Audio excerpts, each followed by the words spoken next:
This is exactly right. When a charming neurosurgeon rode into Frontier Town selling a persona of confidence and care, patients trusted him. He wore cowboy boots in the operating room and became sought after by patients. He promised to heal them. Instead, he left a trail of broken bodies. This is a story of greed, betrayal, and a fight for justice. Listen to Dr. Death, the Cowboy, wherever you get your podcasts, or binge the entire series right now, only with Audible. Goodbye.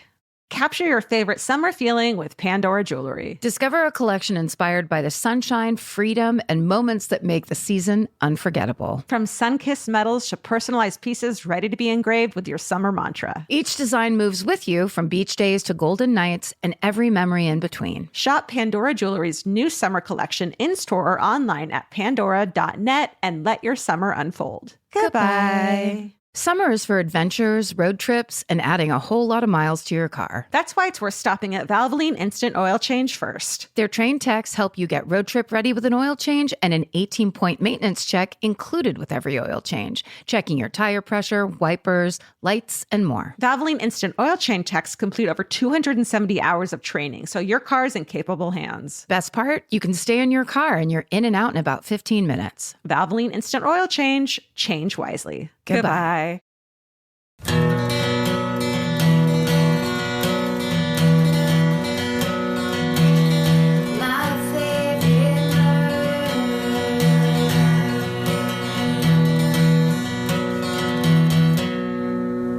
Well, it doesn't matter if you're ready, Steven.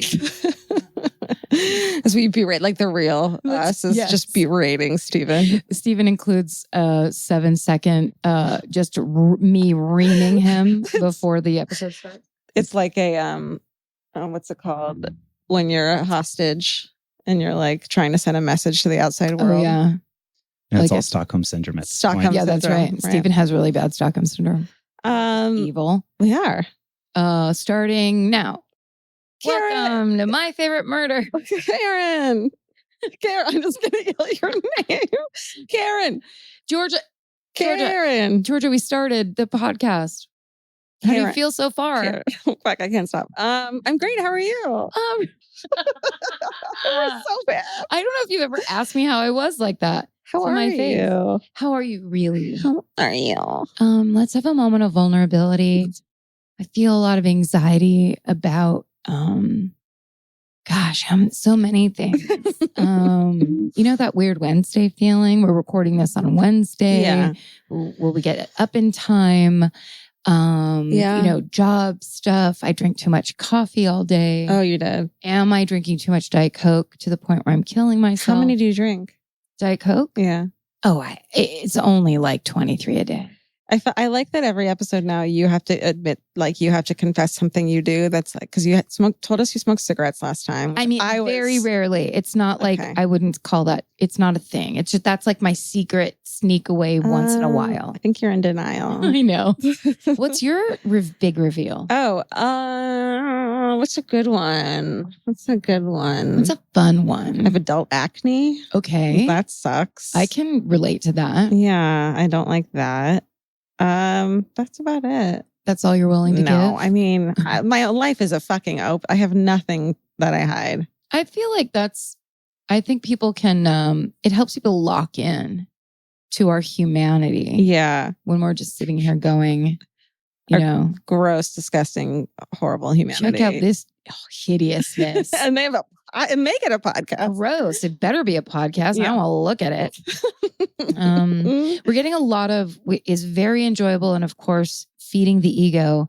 A lot of people are doing like fan art picture things of us, which the thing I enjoy the most is they always give me a huge nose. I don't think I have a huge nose. You don't have a huge nose. I think I have a pretty buttony nose. You have a cute little button nose. I mean, thank you. I just wanted you to say that. I've noticed, I have a large jaw in them, which I actually have an undersized jaw, hence my Invisalign. That's right. But thank you. But you know what? But thank you. We're the most ungrateful assholes of all time. Really Here, we have a couple notes. can you draw us better, please? Gonna draw me. Everything I know is a lot smaller. Listen, if you want to make it onto Instagram.com/myfavouritemurder, you got to draw us true to life. There's some really good ones of us, really awesome drawings. Yes. Where like you look at it and go, oh my God, this looks like we have a comic book. Yeah. Which is super cool. Yes. So thank you so much. You're fucking backpedaling so hard right now. I know. I'm embarrassed. Don't be. Go to the Instagram and you'll see a bunch of we post that shit. We post all of them. We post everything that we see and find that you guys send us. And we love it all. A lot of people made us new logos that say the Fuck Word Murder Mystery Show, which we really love and appreciate. That was Thank you. Great. That was good times. Yeah. And also, I just wanted to mention on the Twitter page, we got quote, 1 million shout outs from Sweden. These guys who have a podcast called the Power Meeting Podcast sent us a tweet that said 1 million shout outs from Sweden, which I didn't know until I read it, that's all I've ever wanted in my life. That's so was 1 million shout outs from Sweden. Also, Australia loves us. Fuck yeah, Australia. We were number 5 in Australia. That's amazing. That's a big place, right? They must not be about accuracy down there because I feel like everything I've ever said about Australia on this podcast has been deeply wrong. Well, we did an Australian murder once, so maybe that's why. Oh, that's right. They love us for doing that because there's some good ones there. There are some amazing ones. Yours was the son who washed his clothes before he did anything. Yeah, he went on a paper route, murdered his fucking family. Blamed his dad, washed his clothes. Or was that New Zealand? Fuck.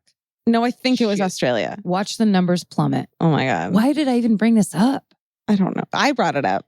Oh, okay. This is all your What else do you want to say? Harmontown is the 28th. I don't know if it's sold out or not, but we might as well give it a plug. Dan Harmon has a live podcast and we get to be the guests this coming Sunday. Yeah. So if you can't come, just excited. Listen to it because it's going to be a good episode. Yeah. It'll be an upcomer on a Feral Audio podcast exclusive. Mm-hmm. And then, we did the Dollop Live 200th episode podcast and you can listen to that. Oh, that's right. And it was super fun. Oh my God. It was amazing. It was really good. It was great just to sit between all of you guys who are so fucking funny and just I said, and I really felt this at the time that I was going to laugh my Botox out. I was laughing so hard. I thought I was going to break my Botox. Well, Dave and Gareth have this weird combination going where it's like Dave says the fact and then Gareth acts it out. And it's so amazing that I just wanted to sit there quietly and let them do it because I'm genuinely a fan of what they do. But I felt like, of course, as a comic, I have to nudge my way into everything. Right. No, it was so good. It was super fun. Oh, also, we got a tweet from Glitter Pizza 91. God bless your heart. That said, why not at the end of every murder, why don't you ring a gong? Which I read out of context, just read as a random tweet. And it made me laugh very hard. Then I understood, I saw a bunch of other tweets that said, what's that noise? What's that creepy, spooky noise that we keep hearing? And Steven set us up with these awesome mic stands. Yeah, they look like what you see like real radio people using. So we don't have to touch our mics and make noise anymore. But what we did was we touched the mic stands and we were making the springs. Because I can't sit still. Right? Is that super loud? That's it. It's perfect. Okay. Yeah, that's the sound. Listen, I have ADD, I think. Right. At least that's what my psychiatrist tells me. Okay. I can't fucking sit still. I want to move around. I know. But it's, I'm going to sacrifice that for the podcast. Well, we really appreciate it. Thank you. I'm going to speak for everybody. Thank you. You have a button. And myself. You have a button nose. Thank you. And 2 eyes made out of coal. Let's see. I changed our Patreon page and I'm not going to shill or anything, but I'm going to be posting on the blog in there some hometown murders. Great. That we are not going to read in our minisodes just for whatever reason. So go there and look at them. Okay. I think it's free. You pay money to look at them though, right? Yeah. Or you can Isn't that the whole idea of a Patreon? Yeah. You can give us $1 a month or whatever the fuck you feel like. We heard tell that we might, that our podcasting network might be setting us up with a person who knows about stuff like this. Totally. So we don't have to do it by ourselves anymore. Yeah. And dude, when that comes together, beautiful. Watch how we take over the internet. Man. We also we just ended our last t-shirt sales and we are giving half the money to endthebacklog.org. Nice. How much was that? Do I say? Because what if it's like, what if they're like, well, it was just a 1 month sale, true. right? We're sending $2,000 to endthebacklog.org. That's a lot of money. That's great, right? That's good. It's two more than they fucking had before. I got so freaked out when I posted like, hey, we're going to give 50% to end the backlog. Because I expected people, this is the opposite of what happened, but I expected people to be like, only 50%? You're being so greedy. And then all these people are like, that's so incredible. I'm like, oh, okay. Like I'm just being hard on myself. Yes. I mean, I think it's just weird to be in this position where you can actually put something out, have people buy it, and then actually give money. Yeah. That's like a neat, cool thing. But also we've never done it before. Right. So everything feels wrong and bad and weird. Yeah. Well, on the Patreon, I put that we can have like votes for like what the next shirt design is going to be, or also people can vote on what the next charity that we give money to will be. I wouldn't do that second one. I mean, ones we pick and then they can vote off them. Oh, right. It's not like the KKK or anything. Great. That's all I'm looking for. Is I can't have this. Please donate to white supremacist groups anymore. I don't want it. Yeah. And I can't. You've given them so much of your money, Karen, already. How dare you? I give them dime after dime so they can buy their robes. Oh, man. Those robes are not cheap. No. It's all silk. That's the one place they don't skimp. Are they silk? No. Please. They're not. I'm just thinking of like, oh, brother, where art thou? Oh, yeah. They seemed really nice. Do you have any other housekeeping? Housekeeping. I don't think so. Is there anything else that you love right now? Anything going on in the news? We know John Bonet's brother is getting... Oh, did you watch? Yes. You and I both looked at each other at the exact same moment. Watching that trailer? That John Bonet docu-series trailer. We have to watch it together. Yes. I insist you watch it. Can I tell you something? What? A magazine wants us to do a recap every night of it. Is it White Power Magazine? Yes. Yeah, they want to blame it on how much are they going to pay us? I know. Money, I think. Real money. Oh, then yes. That's awesome. I know. The trailer gave me freaking chills. Okay, we watched the trailer at work today. Oh my God. I love the people I work with because they're super into shit like this too. And when it got to the part, trailer spoiler, when it got to the part where they have reconstructed the Ramses house. The room by room recreated. Down to the detail of shit that was like leaning against the walls. Life changing. These people are going, these investigators, these very qualified people. From all walks of criminal. Forensicness. Criminality. They're going to be able to walk through and talk about and restage things that happened. Do you think they'll come to a conclusion? It clearly, in the trailer, you can tell that they're like, yeah, this is not an outside job, motherfuckers. I mean, that's what they're leading you to believe. That's true. And then like, when they played the, when she hung up the phone and you can hear her in the background. Yes. I still don't hear it. Do you? Have you listened to that? You mean when they say like they reduced all the sound? Yeah. And they hear her say, I'm not talking to you. Yes. I still don't hear it. Do you? No, but I feel like that's almost like one of those ghost investigation things where they're like, do you hear it? And then they put the subtitles and you're like, I guess I hear it. If you want me to hear it, I'll hear it. Totally. I'll hear whatever you want. Yeah. My thing was, because everybody at my job, everybody pointed out like the thing that freaked them out or that they liked the most. And mine was that when Patsy Ramsey said, I love that child, she did it with her eyes closed. That was the creepiest part, is both of them speaking was so fucking eerie. Yeah. And to camera, like basically clearly some lawyer said, you have to go out there and tell these people you didn't kill your daughter and you have to make a statement. And when Patsy Ramsey said, I didn't kill my daughter, and then she closes her eyes and goes, I love that child. And then they stay closed. Like to me, that I just love those, like, that means something. I don't know what it means. Also saying that child means something. Because it's like, she's not saying my daughter, Jean Bonnet. Yeah. It's like that child. Yeah. She's I love like that child. She can't take ownership of the thing. Remember, did you ever watch the show Lie to Me with Tim Roth? Where it was all about the person that read micro expressions and it was like a whole company. No. Oh, I know someone who worked on it that I dated, so I didn't watch it. Ooh. Oh, yeah, because you're mad. No, he was very nice. Oh. I don't want to step on his toe. I just love that show because that kind of stuff of like being able to interpret what people are really doing underneath how they mask when they point it out and they're like, would they like pause it and be like, this thing right here and that thing? Oh, I love that. Yeah. You should watch that show. It's pretty good. I don't know if it's on anything, but okay. Well, did you catch up on the night of? We've only got one episode left. I gotta say, you're out. Everyone telling me about stuff about it and talking to other people about it has made me want to watch it less. You're so fucking punk rock, Georgia. I swear to God, you're just like... Are you being mean right now? No, I mean it in that way of like, you're just like, you know what? I don't have to like it if you like it. It's a good way to be. I respect it. But I think that's what it is, where you're like, does everybody like it? Then everybody can fuck off. What everyone's telling me about it, thank you. That actually means a lot to me. But what everyone's telling me about it is like, I don't care about the prison stuff.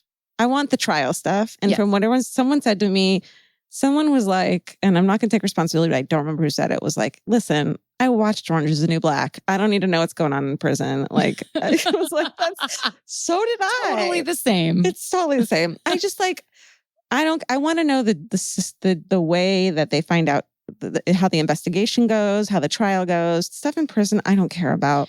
Right. You know what? I feel the same way because I find, and this is gonna blow your mind. I find prison to be really depressing. So I don't want to know. What's wrong with you? I fear going there. Who hurt you as a child? I know. A prisoner. It was a warden. Yeah, I don't. Like, I know it's living hell, and there are many, many people in this country that are there. Yeah. And that's awful to me. Especially people are there that like, it was really hard for me to watch him get taken in to get, what's it called when you get processed in? Yeah.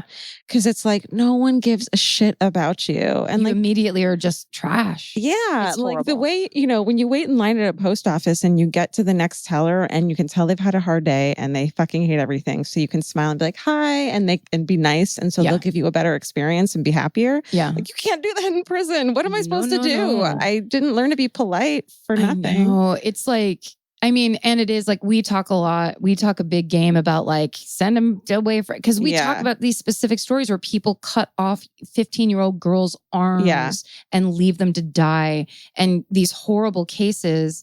And of course, you want Larry Singleton to disappear from the planet. But the reality of a human being in a prison is a nightmare. And and so I'm not saying I'm not a hypocrite or that I can't rectify those two things. But it's, watching it. What I love in that show is that they're laying in, it's just really good writing. Yeah. And I really like to watch good writing. It makes me feel smart. And again, I'll say it for the millionth time. Riz Ahmed. Oh my God. Someone made a, I want his DNA inside me. A couple people someone made a Valentine last week. I said, your serial killer Valentine. Yeah. I said, I want his DNA inside me, meaning I want to have his baby because he's so cute that I want like that. But it just didn't sound like that. No, it's literally the most not cute kind of disgusting thing, but that's not what you meant. Okay. You know what I don't like innocent people in prison. People like Larry Singleton deserve to be in prison. Good. Have a fucking horrible time. But innocent people, oh my God, that terrifies me. It's horrible. And it happens. And we all know it happens. And it's incredibly stressful. Yeah. Yeah. All right. But I like it. To me, it's worth the stress. And there's things that are happening that are exciting. I won't not try it. It does disappoint me. I don't know what happened. Maybe I'll watch the last episode. Is that okay? Can I do that? Hey, it's your life. Jump in, jump out. I don't know. Yeah. Can they please bring the family back on ABC? That's all I ask. Is that all you want this Christmas? That's all I want for Hanukkah Christmas. All right. I think that's it, right? Are you in? Gotta be. Is there anything you need to I talk got about? nothing. Yeah. Are we now 45 minutes in? Basically. I'm first this week, right? Okay, go. Tell me. I am. Mine is short too, so take your time. Capture your favorite summer feeling with Pandora Jewelry. Discover a collection inspired by the sunshine, freedom, and unforgettable moments that make the season so special. Whether you're planning a weekend getaway, gathering with friends, or simply soaking up every sunny day, Pandora Jewelry offers meaningful pieces designed to celebrate your unique story. From sun-kissed metals that catch the light beautifully to personalized pieces ready to be engraved with your summer mantra, every detail is crafted to help you express yourself with confidence and style. Explore charms, bracelets, rings, necklaces, and more, thoughtfully designed to complement every adventure and occasion. Each design moves with you, from beach days and road trips to rooftop dinners, golden nights, and every memory in between. Layer your favorite looks, mark life's meaningful moments, and create lasting reminders of a season you'll never want to forget. Find the pieces that reflect who you are and where this summer takes you. Shop Pandora Jewelry's new summer collection in-store or online at pandora.net. and let your summer unfold. Goodbye. This podcast is brought to you by Squarespace. Every successful small business starts with someone saying, I wonder if people would actually buy this. Squarespace gives you everything you need to find out. From consultations to events and experiences, you can showcase your skills with a customizable website designed to attract clients and grow your business. With Squarespace's collection of cutting-edge design tools, anyone can build a beautiful, professional online presence that perfectly fits their brand or business. Get paid on time with professional invoices and online payments. Plus, streamline your workflow with built-in appointment scheduling and email marketing tools. Head to squarespace.com/murder for a free trial. And when you're ready to launch, use offer code MURDER to save 10% off your first purchase of a website or domain. Goodbye. You know your favorite summer clothes by what actually makes it into your suitcase. Find the outfits you'll wear all season long at Quince. Quince's 100% European linen pants, dresses, and tops are the pieces you'll reach for all summer long. They're lightweight, effortless to style, and they start at just $32. Their denim is soft and comfortable, and their organic cotton sweaters are perfect for layering when evenings get cold. Quince's beautiful 14-karat gold jewelry adds a subtle finishing touch. So I just went to Italy, and you bet I brought my 100% European linen scoop neck midi dress along with me in the color of floral waterfall, and I wore that thing all over Italy. It was like the perfect day to night. It just looked so pretty, and I felt like I looked sophisticated while still being comfortable. Make your summer wardrobe feel easier. Head to quince.com/MFM for free shipping and 365-day returns. Go to QUINCE.com/MFM for free shipping and 365-day returns. Quince.com/MFM. Goodbye. Okay. Mine is, I wish I had 4 months to research this, because the first time I heard of this murder, I thought, oh, who cares? Not about the people, but that's not my style. Yeah, I get that. Like, as we've said a million times, but like Silence of the Lambs is my ideal murder everything situation. Sure. You've got a weird serial killer that's got an MO and a whole fetish plan and a creepiness. And a like plan has always been this crazy way. It's not like it's not a one-off. It's not a crime of passion. It's not whatever. I find that extreme criminal mind thing fascinating. Okay. So when I first heard about this crime, I was like, oh, that's not my thing at all. And then, but it kept coming back. Like I would see it every once in a while looking for other stuff. And then I finally started looking into it, and it is so fascinating. All right. So it's the Lululemon murder. Oh, yes. In Bethesda, Maryland. That is fascinating. I didn't know that. I know. That is definitely not one that I would have looked into. Okay. I'm excited. Me too. Thanks. Yes. So I first heard of it, I think it was like a year ago or something. I was doing Tig Notaro has a comedy festival every year called the Benson Ball in DC, which is where she's from. And so whoever was driving us to the theater that night, we drove down this street and we passed a Lululemon. I don't think it was the one we were driving by, because Bethesda, I believe, is north of Washington, DC. But he brought it up and told the story. Love him. And he basically just said, oh, did you hear about that really terrible crime that happened at Lululemon? It was really bad, and it was basically one of the employees killed another one. And so I was just like, you know what? I know now we're talking yoga pants, we're talking crime of passion. I'm not interested in any of this. For anyone listening that doesn't know, Lululemon is a fucking high-end kind of, when I see girls wearing yoga pants with Lululemon, I'm like, oh, you spent a lot of money on yoga pants and didn't buy them a Rite Aid. Yeah. Like, you're better than me. Crazy expensive. Right. Like, they're almost, it's like Louis Vuitton of yoga pants, which is a hilarious paradox of this is yoga. Yeah. And they have like the logo out so you can see them. Oh, hell yeah. You know what I mean? Yes. Instead of hiding your shame, they put it out there. Right. So when I first Googled this, a couple Huffington Post articles came up, and one that I really liked is by a girl named, believe it or not, Elizabeth Licorice. And great. That's oh my a great God, she name. wins. Yeah. And she's amazing. She's all red and her skin is twisted. Uh-huh. No. No, cancel it. Stephen, mark Delete it. that. Delete that. Stephen, mark that concept. Oh, okay. So she wrote an article called Lululemon's Cult Culture, Get Fit or Die Trying. Ooh. So this girl started working at Lululemon. That's how you pronounce it, right? Lululemon? Yeah. I don't give a fucking shit. Okay, great. It sounds right. It's how it's spelled, and that's what I assumed. And then Lululemon. Lululemon? I think it's Lululemon. But there's an extra Lululemon would be, there's too many Lus. All right. So I think it's Lululemon. Let's call it. Let's not give a shit. Okay. All right. So I think you're right.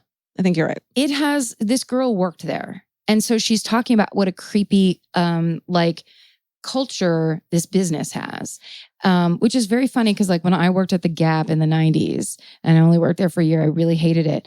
But it is this thing where they want you as a person that's getting paid shit and mostly working part-time so they don't have to give you full-time benefits and all that stuff. But they still want you to really dig into this, like, this, the culture, the retail culture of like, and if you sell this, you'll get this, and we have to get our numbers up here. Meanwhile, Dawn Fisher, the owner at the time, was making like billions of dollars. Fuck you. So I hate that. It's so I can see where that was in the 90s. It's now, 20 years later, and they have refined this concept. So it's like branding and marketing and, lifestyle choices. And it's all that kind I bet it's the kind of thing where they don't call you an employee. They call you like a team member or whatever the fuck. The thigh master. So this girl worked there and talked about that. She said, Lululemon wants you to know it's elevating the world from mediocrity to greatness and creating components for people to live long, healthy, and fun lives. Mm-hmm. But if you dig deeper, you find about... Yeah, you can't do that in fucking pants you bought at Target. Come on, man. No. No, you have to get really superficial to rise above mediocrity. But if you dig deeper, you'll learn that about Landmark Forum. No, they don't. Yes.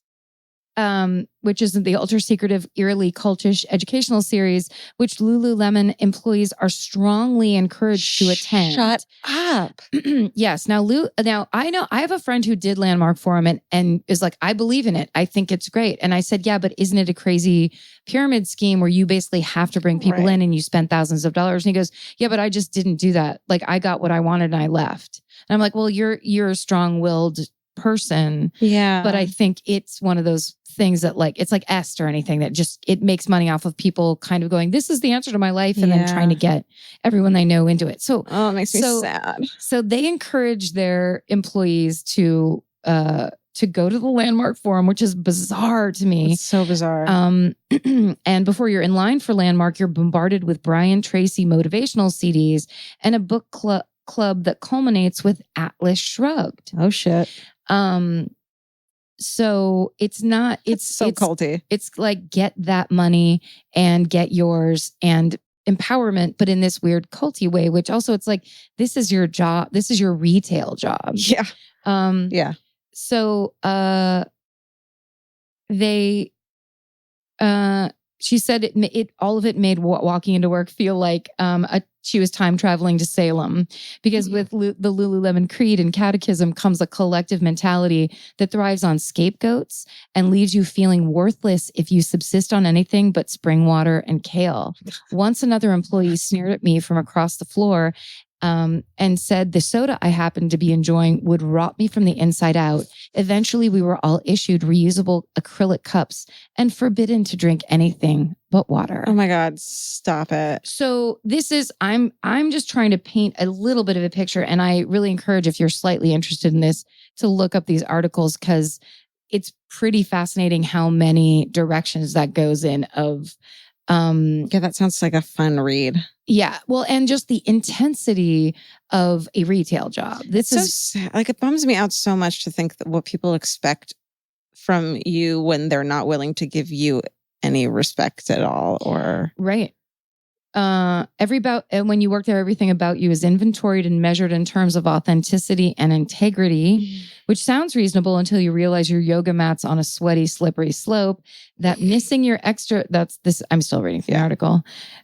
missing your extracurricular kickboxing class, taking too long to pee during your break, or failing to throw a kitchen party. And then she says in parentheses, don't ask. What? In the fitting room means you're deficient in character and devoid of morals. What's a kitchen party? I'm going to ask. We have to find out. But it's like, I think it's it's secret in-house language. Yeah. Those girls happen to just be older, sportier versions of seriously cutthroat sorority sisters. Wow. So that's one person's take about what it felt like to work there. So what's kind of to go along with that, this company's had a lot of controversy since they started. It's a Canadian company. They opened in, in 2002 to mark the opening of their second store in Vancouver. They offered a free outfit to anyone who would stand naked on the street for 30 seconds. Are you fucking... Mm-hmm. How about for people who can't afford them and are homeless, you fucking assholes? But like also, so it's a store that's mostly women's clothing. Yeah. And you're basically trying to get ladies to stand around naked so you give them their $140 yoga pants. That's like so sad. You're asking them to exploit themselves. Yeah. Oh my God. That same owner, I can't find his name right now. He, in an interview with the National Post Business magazine, which sounds very Canadian to me, but I'm not sure. He said he purposely named it Lululemon with lots of L's because, quote, it's funny to watch Japanese people try to say. He also once blogged that breast cancer, quote, came into prominence in the 1990s due to all the cigarette smoking power women who were on the pill and taking on the stress previously left to men in their working world. I'm going to Lulu murder you, you piece of shit. Sorry. That guy's name, that guy's name is Chip Wilson. And of course, later on, everybody heard about the, I think it was 2011. Oh, no, sorry, 2013, they had to recall their line of Luan yoga pants because they were see-through. I remember that. They were see-through. I've seen girls G-strings from behind in yoga before. And then that same CEO, when he was interviewed on Bloomberg TV about it, he was asked what the nature of the pants recall was. He said, quite frankly, some women's bodies just don't work for it.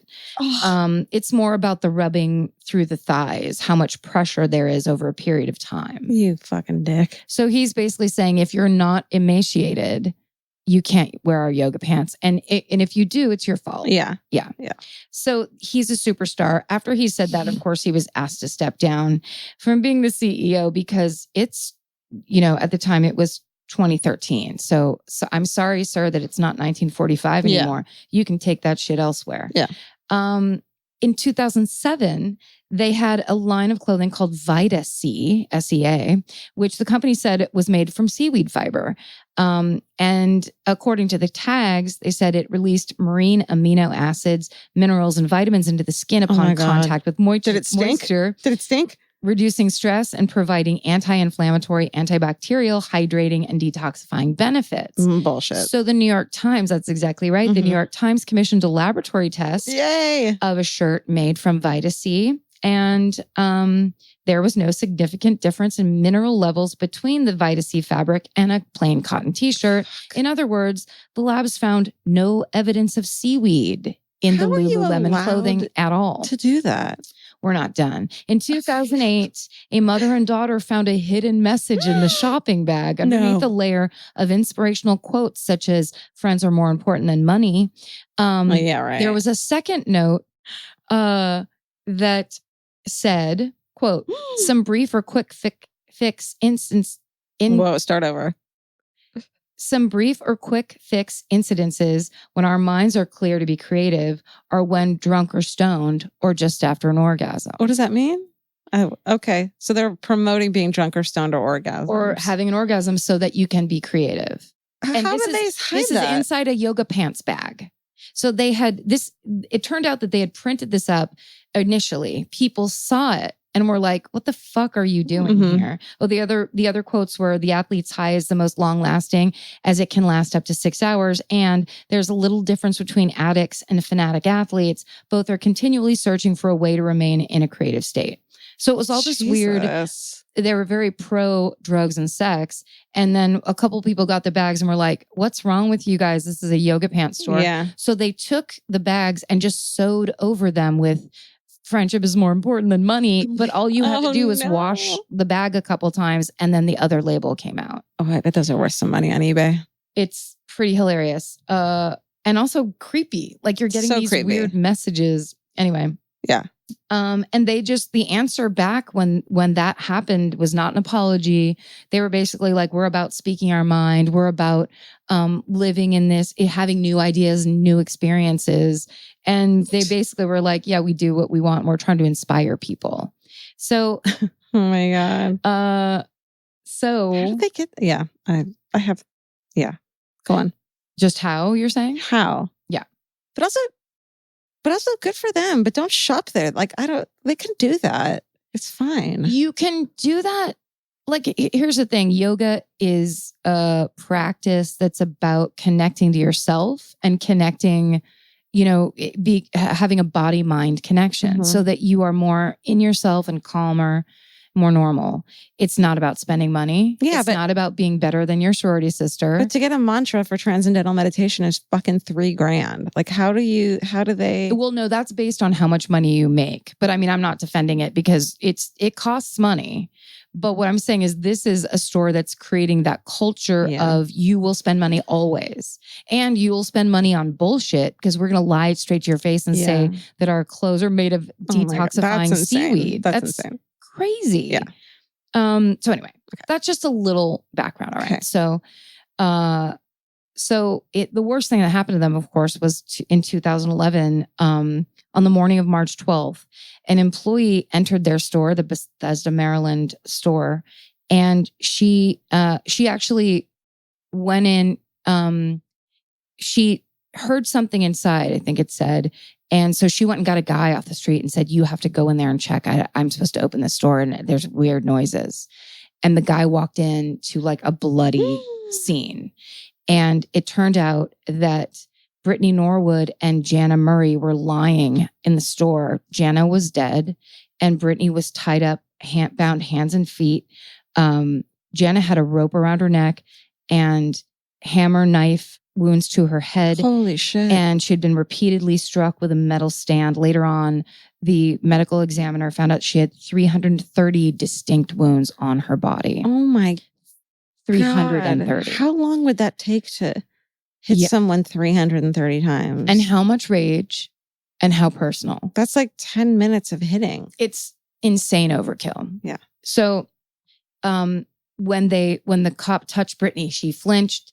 And then she tells the story that the night before they closed the shop and then she'd gone to, I'm saying Jana, but I think it's Jana. Did I say Jana? Yeah, I think it's Jana. So she'd gone to Jana and said, I need to go back in. I forgot something. And when they went back in, two masked attackers stormed into the store, stormed the store and with guns and attacked them. And Brittany said, rape them and tied them up and killed Jana and left her for dead.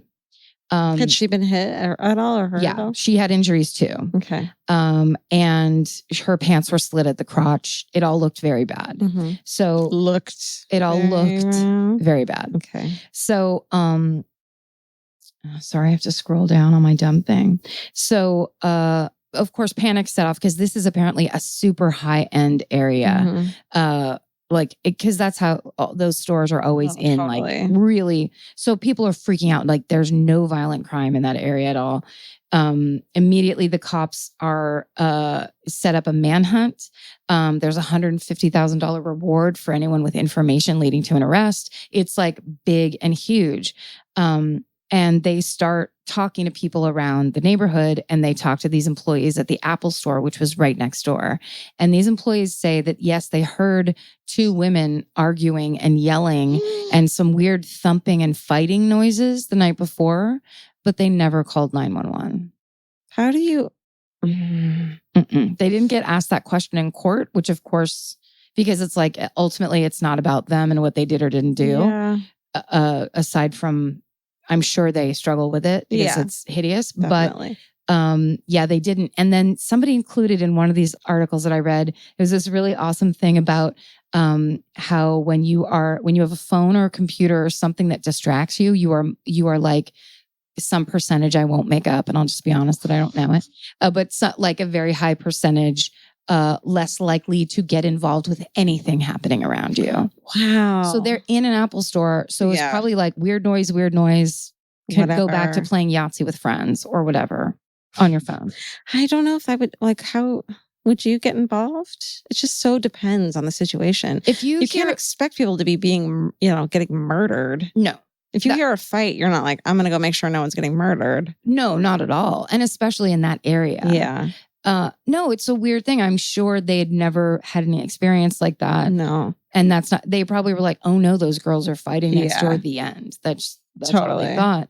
It's just unfortunate because even just a call to say, maybe you should just go check. I think it's that thing of like, people aren't willing to just risk being wrong, which is sad. Or not being able to read a situation correctly. I mean, the way a couple of these articles talked about it, there was like extended thumping and fight sounds. And you should have checked that out. At one point, they heard a woman scream, "Oh, please, God, help me!" What the? Okay, no, you should have fucking gone over there. I guess I buried the lead on that one. I should have brought that up earlier. Oh my God! All right, so go on. Yeah, so that's crazy. Even if you're not sure, roll the dice. Okay, so from that, they realize that these employees only heard two women the entire time. They don't hear anything about men's voices. They don't hear anything else. So they're suspicious. Also, there's this really awesome statistic I found that I know the exact number for. According to the Bureau of the Justice of Statistics, according to the Bureau of Justice Statistics, only 15% of homicides are committed by someone who doesn't know the victim. 15%? 15%. That's crazy. So in some ways, relax. Right. Because it's very, very Except small. Don't, because your fucking family's going to murder you. It's going to be your husband with that milkshake. I wonder if that's the reason why we're so fascinated with stranger murders. What? The cord? Yeah. Okay. Oh, I think are you hitting it with real life? Okay. I wonder if that's why we're so fascinated about stranger murders, is because they're so rare. Yes. And so they sound like there are a lot more of them, but in actuality, it's not. Everyone talks about the ones that happen because they're so crazy and weird. So it seems like they're more likely. That's really interesting. Yeah. So the cops know this. I mean, the cops, they say that all the time on like 2020 or whatever, where it's like you always look to the husband, the wife, the friends, the people that they know. So, one of the big breaks in the case was that they looked in Jana's car. And Jana's the murder victim? She's the victim. Okay. So they process her car and they find Brittany's DNA in the car. Mm-mm. And then they ask Brittany, have you ever been in Jana's car? And she said no. Man, I love when they fucking trap someone like that. Or if you had just said yes, right, you would not have been a suspect. But they never do because they were in the car, so they're trying to cover. They think that lie is going to get them out. Yeah. That's the greatest. I love that. So, also, they realized they had all the tests processed, and Brittany had said that they were both raped by these masked men.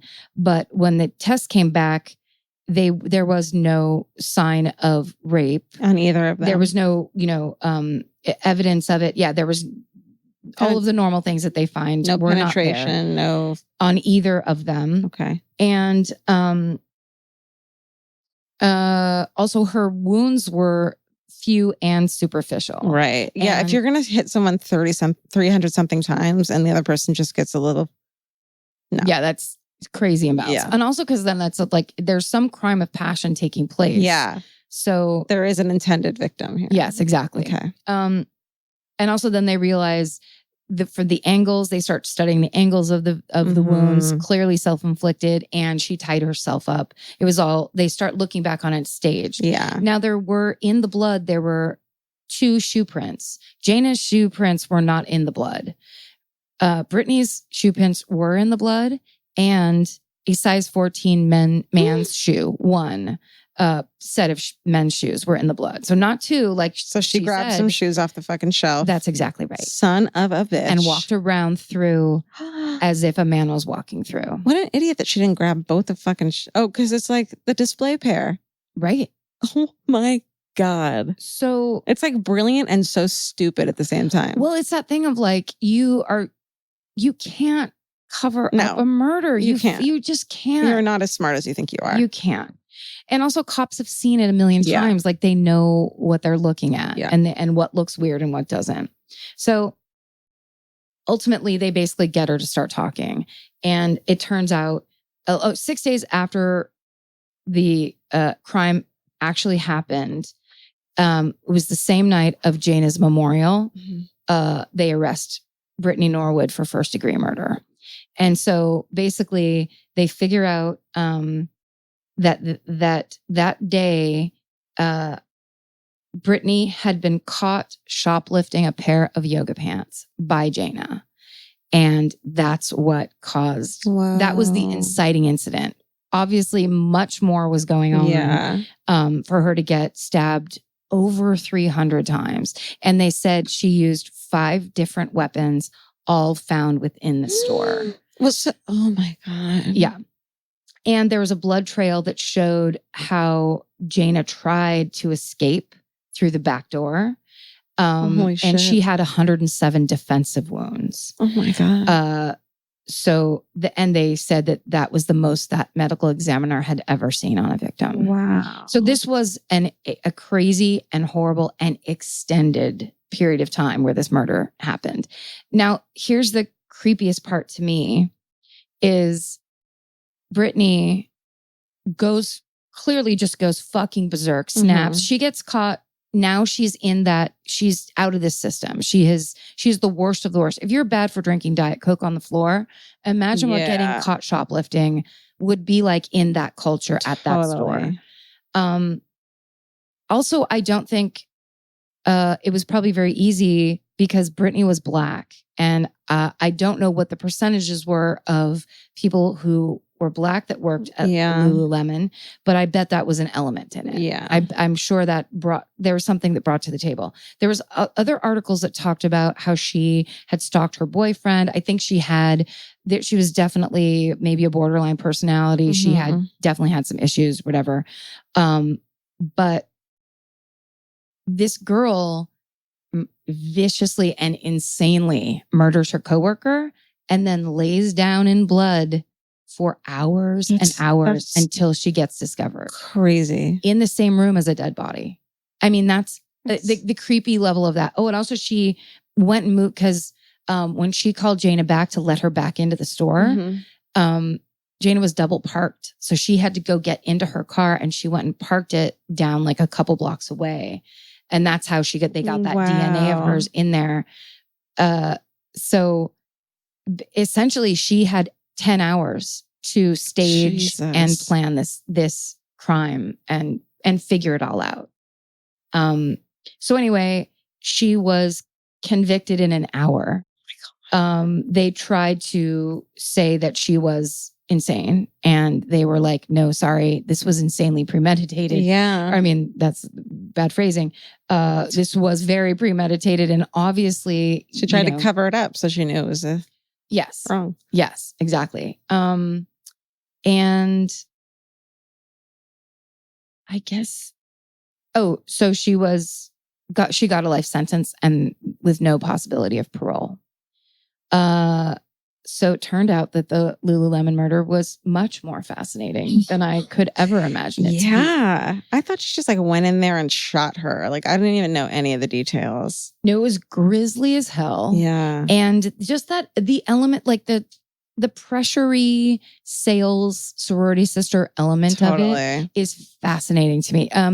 There's a guy that wrote a book. His name's David Morse, and it's called this is going to be wrong. I want to say it's called the Yoga Pants Murder, but that's not going to be right. The Yoga Store Murder. There we go. So close. Oh, are there crime scene photos? I'm sure there are, but I want to see them without the body, so I'm not that fucked up. They wanted to show the crime scene photos when they were trying to pick the jury, and I think was it when they were trying to pick the jury? I guess that doesn't really make sense. But they were basically trying to introduce these photos, and like the defense fought it because they're so awful. Her skull was cracked. Her spine was severed. Oh, I don't want to see that. I mean, it's terrible.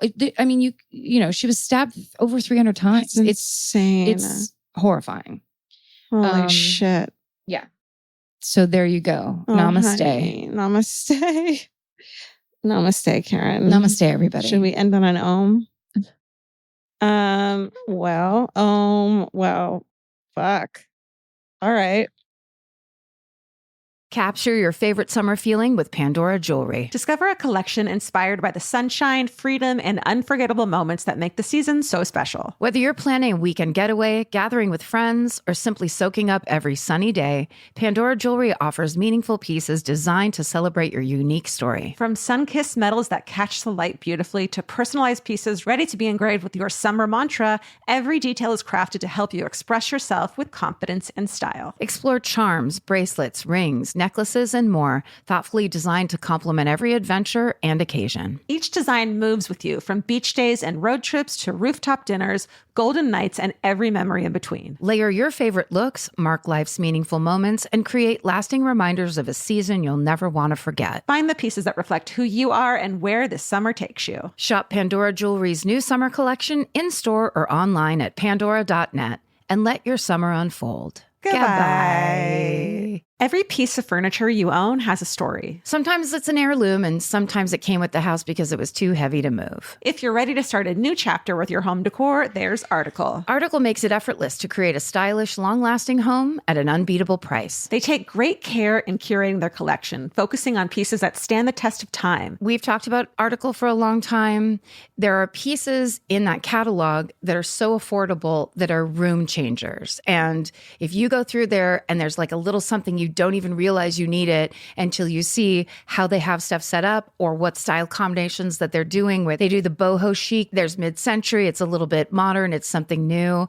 Like there's so many choices in there, and it's not going to break the bank. As someone who's interested in tons of different styles and time periods, Article covers them all in one place. I love that. I know I've mentioned already how much I love my entryway table, but I swear to God, because the path that it's on, I pass it 4 times a day, and I love it more every time. Article is offering our listeners $50 off your first purchase of $100 or more. To claim, visit article.com/murder, and the discount will be automatically applied at checkout. That's article.com/murder for $50 off your first purchase of $100 or more. Goodbye.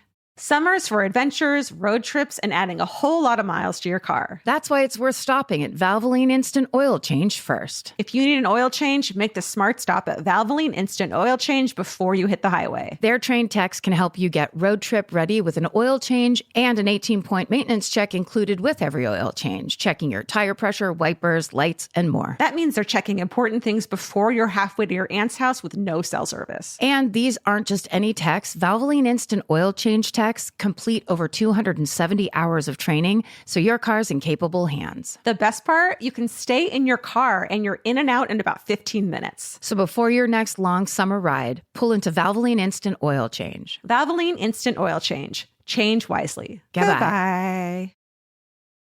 Ready for mine? Yeah. Okay. Mine is about the Tent Girl and the Doe Network. What? Do you know those? Doe as in deer?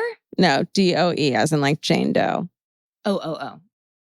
Like Doe, a dead body, a female dead body. Oh my God, I had to. You did it. Did it. All right. So on May 17th, 1968, a well digger named Wilbur Riddle was killing time between jobs, picking up glass insulators on a dirt road.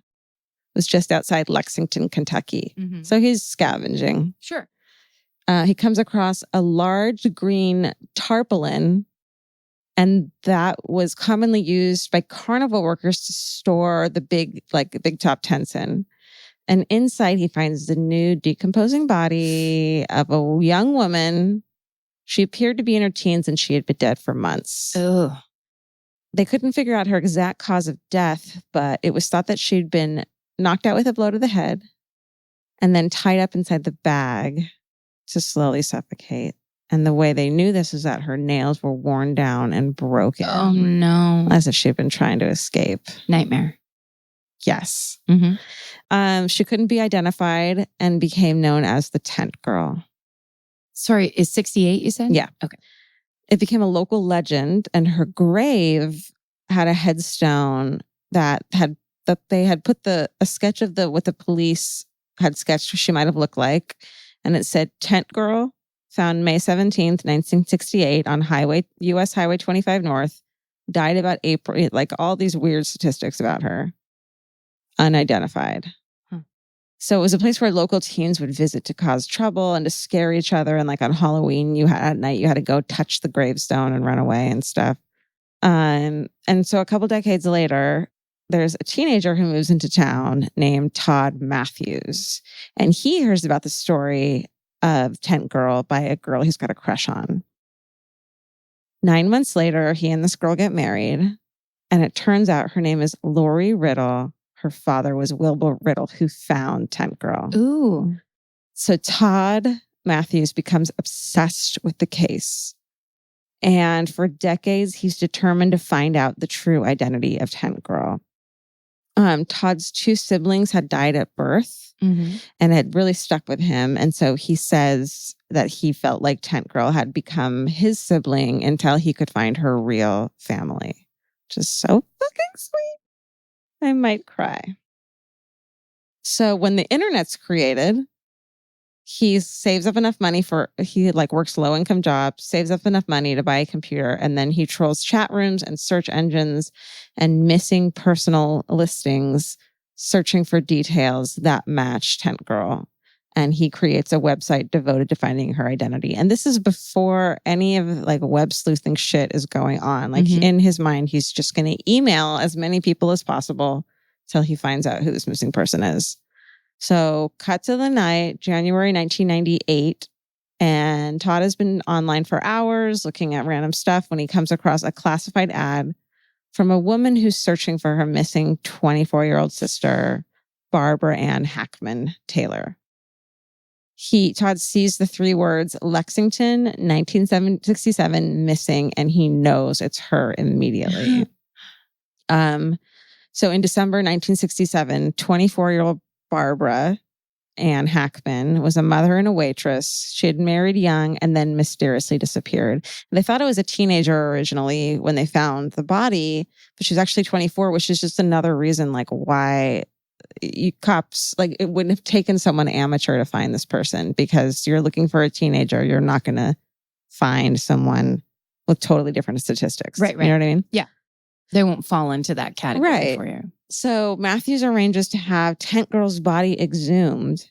And in April 1998, DNA tests prove that Barbara Ann Hackman is Tent Girl. Wow. I know. The family chooses to have Barbara's remains kept in the original spot with the original headstone. They just added a little stone underneath with her real name, nickname, date of birth, presumed date of death, and the inscription loving mother, grandmother, and sister. Oh, I know. She was a grandmother at 24? No, I think she had her daughter, and now she's a grandmother. Got it. Yeah. So, all right. That was really stupid. Sorry. No, I get it. I love you for it.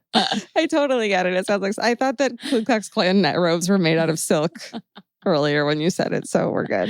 You never know. I don't really. I can't say if they are. I'm going to go ahead and say absolutely fucking not. Then probably not. No. All right. So he died before Tent Girl was identified, but Barbara's husband, George Earl Taylor, never filed a missing persons report, and he told Barbara's family that she had left him for another man. Mm-mm. Yeah. All right. So you know how she was fucking found in a tarpaulin? Am I saying that right? That was commonly used by carnival workers to store big tents. Guess what George's job was? He was an accountant. Was he an accountant? Did he work at REI? Carnival worker. Yes. He was a carnival worker. He died of cancer in October 1987, and I hope he rots in hell. Good. Yeah. Good. Glad. Go fuck yourself. Go fuck yourself. Isn't that crazy? What a there's nothing besides fingerprints that could have like made it more of a like, here's who done it. Yeah. I mean, did they? Well, Karen, don't question. I won't. Keep that. Did they like tie it back to the carnival he was working at? And did he maybe? No, I just meant like at the time when they found her, did they take that tarpaulin or whatever it's called evidence and then go interview some carnival workers? Right. See what local carnival was in town. And then could that be the third season of True Detective? This story of like the carnies. Those are great right? questions. I was just excited that they had put that together, but gosh, I wish they had done that before he died of cancer. Yeah. Yeah, that's a good point. But I mean, well, shit. Okay. Can I do a different story? No. I'm kidding. All right. So the ending of this is pretty amazing that Todd Matthews goes on to help create the Doe Network, which I'm obsessed with. It's an online database containing thousands of profiles for unidentified does. Shit. Jane and John Does and baby does. And amateur sleuths try to connect unidentified bodies with missing people. Amazing. Like people who are like nurses and fucking janitors and all these crazy people who like are doing this for free in their free time, just sit there and try to find matching characteristics to get these people found and get them, So is it like web sleuthing where anyone can do it? And yeah. You just enter the information. They started regulating it because I think that a lot of police were getting annoyed with all the calls they were getting. Like, I think it's this person. I think it's that person. So there's like for each town or each city, there's like a main person and it has to go through like a crazy vetting process now. So if you're like, I think this missing person is this unidentified body, they have to like, it has to be checked out by like a bunch of people who have been certified by the Doe Network to do that. But yeah, you can kind of just like look for, it's almost like that game where what was the memory one where you turn over a face and you turn it back over and you have to remember where the face is. It's called memory. Thank you. Mm-hmm. So he also co-founded NamUs. I think it's supposed to be Name Us, but there's no E, the National Missing and Unidentified Persons System. And another thing they do is they hire people who draw portraits and stuff just for free, like will take a dead body and sketch out what the face would look like, or take a missing person and sketch out what their face would look like now. Oh. And they all do it for free. Wow. It's pretty amazing. Next place where we give money for the t-shirts, I don't know. We can discuss it. We can.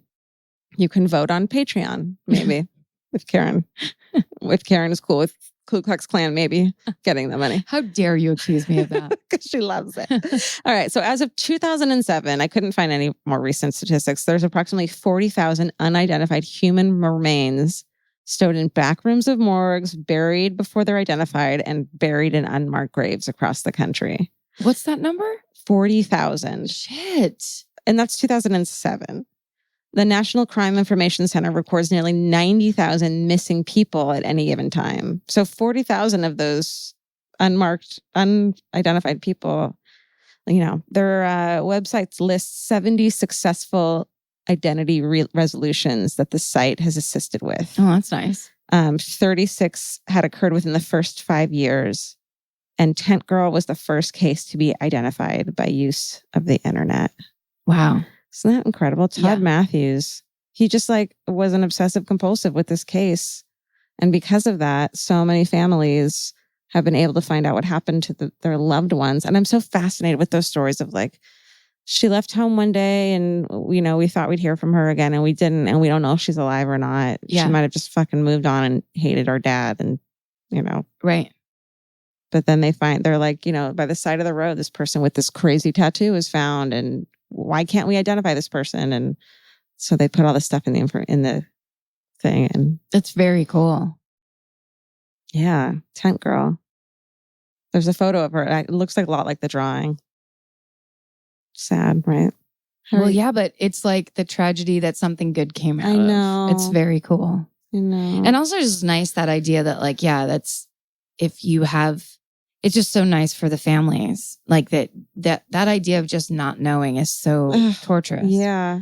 And I've kind of been I've been thinking a lot lately about like, how can I volunteer my time in some way that this true crime thing we're doing? And I'm like, do I go volunteer for women's shelter or something like that? And it's like, I feel like that's what these people are doing is they're like they're not making any money. They have jobs. They don't need them. They just want to help it's just they're really into these crazy puzzles and piecing these things together, and they just do and if it. you have that specific ability of like, you can draw, what a picture of what they last looked like or whatever. It's like everybody pitching in what their specific talent is. Yeah, that's very cool. I like that. So maybe I'll do something like that. And I can't draw, but I can look at tattoos and remember if they were found on dead bodies or not. Do it. I'm really good at that.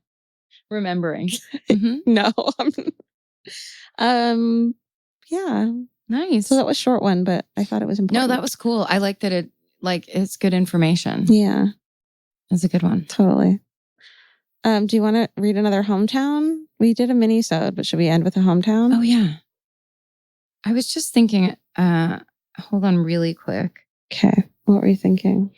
I have Guy Branum's hometown murder. And I'd forgotten. Oh my goodness. It's 2 minutes. Let's listen to it. Guy Branum. Ready? I love him. This is my friend, Guy Branum, who is a hilarious stand-up comedian. You may know him from Chelsea Lately. You may know him he's been in a million things. And I asked him about his hometown murder from Yuba City, California. Here's what he said. I'm from Yuba City, California, and there was this guy named Juan Corona who was a migrant farm worker. He was like the guy who coordinated migrant farm workers for the farmers. And he had this brother who was gay who had a Mexican restaurant. And like the first thing that happened was there was a dude in a bathroom at the brother's Mexican restaurant, and then a dude like came out of nowhere and like macheted him. It was like a thing. There was a lawsuit about that, and then the brother like lost his restaurant, and like that was like an isolated thing. But then Juan Corona started. Basically, just comes down to he would get migrant farm workers, and then he would take them to an orchard, and he would basically say, have sex with me. He would pull out a machete and then he would force them to have sex with him, and then he would bury them in a shallow grave. And they found like 17 dudes, but because all of these guys were migrant farm workers, most of them were undocumented. Like most of the good information, like the people whose names they know are the couple of white dudes that he did it to. He mostly just ended up doing it to Mexican guys. And they found a bunch of like butcher receipts and stuff from like that would be from his pockets in the shallow graves. And Juan Corona insists that it was his gay brother who actually did all of the murdering and then framed him and then fled to Mexico. And one time when I was like about 7, our dog showed up with what my mom insists was a human femur. And my grandpa was like, no, that's a cow's femur. But my mom was like, we both know what a cow's femur looks like. Oh my God. And in the background, the entire time, my asshole dog Frank is barking. Is that your dog? Yep. Oh, what a dick. That's why I record in my hot, sweaty apartment. Yeah.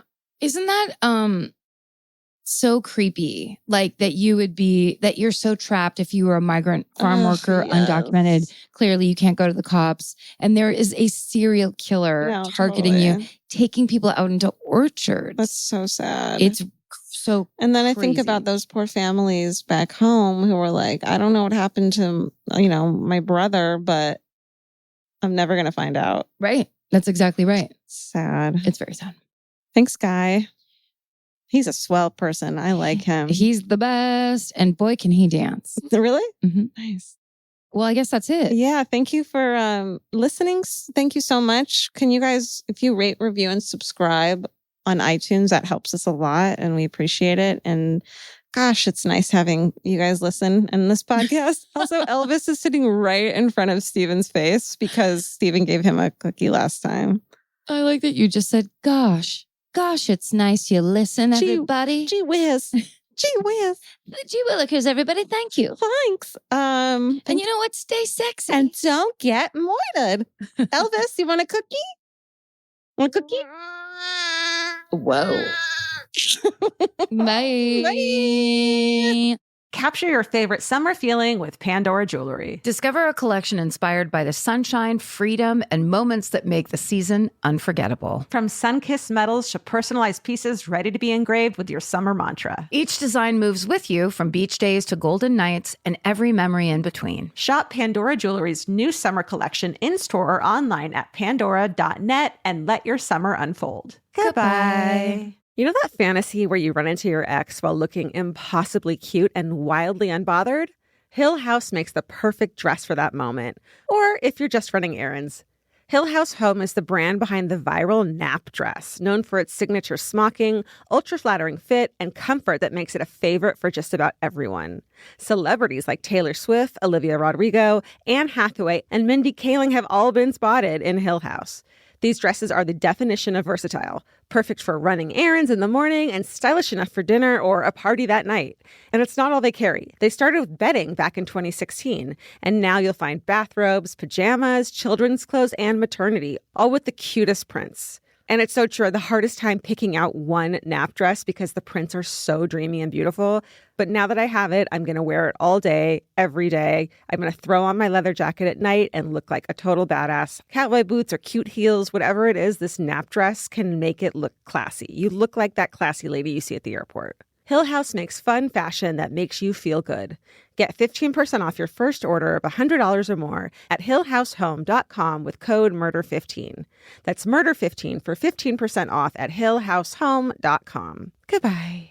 While the world watches the stars at the FIFA World Cup, Hyundai has its eyes on the next generation of talent. The future soccer stars who are already turning heads at age 14. Because next doesn't wait for an invitation. And Hyundai doesn't either. Hyundai has always moved the future within reach. Hyundai did it by making advanced safety standard on every vehicle. And by engineering EVs with ultra-fast charging capability. And Hyundai continues doing it every day because the future isn't some far-off concept, it's already here. Next starts now. Hyundai, an official partner of FIFA. Goodbye.